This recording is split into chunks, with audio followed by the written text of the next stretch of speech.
Hello friends, అందరికీ నమస్కారం. Telugu life story వింటున్న ప్రతి ఒక్కరికి థ్యాంక్ యూ సో మచ్. అలాగే విశ్వానికి కృతజ్ఞతలు. మీరు ఇప్పటికైనా మేలుకోనండి. ఈ ప్రపంచంలో అన్నీ వేగంగా చైతన్య పరిమాణం చెందుతున్నాయి. మీరు తప్ప ఈ పరిస్థితి నుండి బయటపడాలంటే, ముందు నిన్ను నువ్వు తెలుసుకోవాలంటే ధ్యానం చెయ్యండి. ధ్యానంలో చాలా పద్ధతులు ఉన్నాయి. మీరు కన్ఫ్యూజ్ కావద్దు. ముందు మొదలు పెట్టండి. ప్రతిరోజు రాత్రి 10:40 నుండి 11:30 వరకు ప్రపంచం ధ్యానాలందరూ ధ్యానం చేసే సమయం.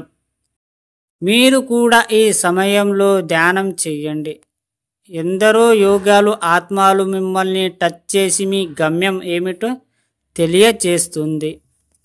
ఈ కింది నియమాలు ఖచ్చితంగా పాటించాలి. ఒకే సమయం, ఒకే స్థలం, కనీసం 40 రోజులు.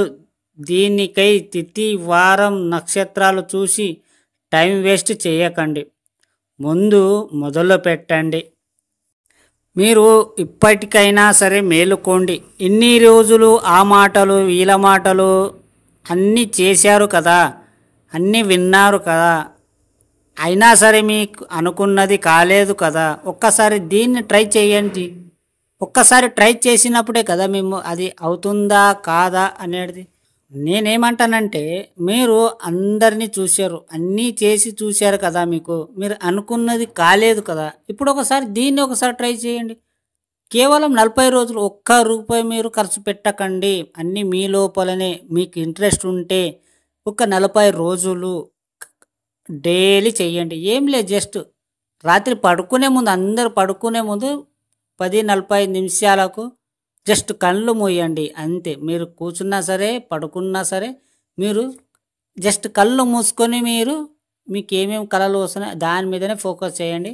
11:30 వరకు మీరు కళ్ళు మూసుకొని కళలు కనండి.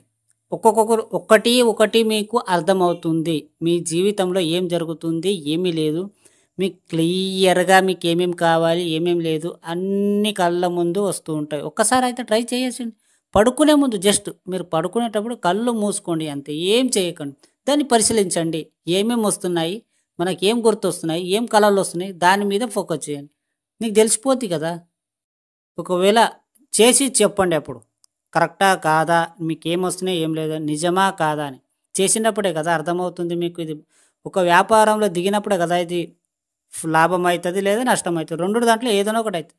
ఒకవేళ మీరు అనుకున్నది మీకు కొంచెం ఏమైనా డిఫరెంట్గా లేదా మీకు ఏమైనా అవుతున్నట్లు మంచిగా అనిపిస్తే కంటిన్యూ చేయండి. మంచిగా అనిపించకపోతే వదిలేయండి. అంతే, సింపుల్. అర్థమైందా ఫ్రెండ్స్? ఈ స్టోరీ విన్న ప్రతి ఒక్కరికి థ్యాంక్ యూ సో మచ్. అలాగే విశ్వానికి కృతజ్ఞతలు.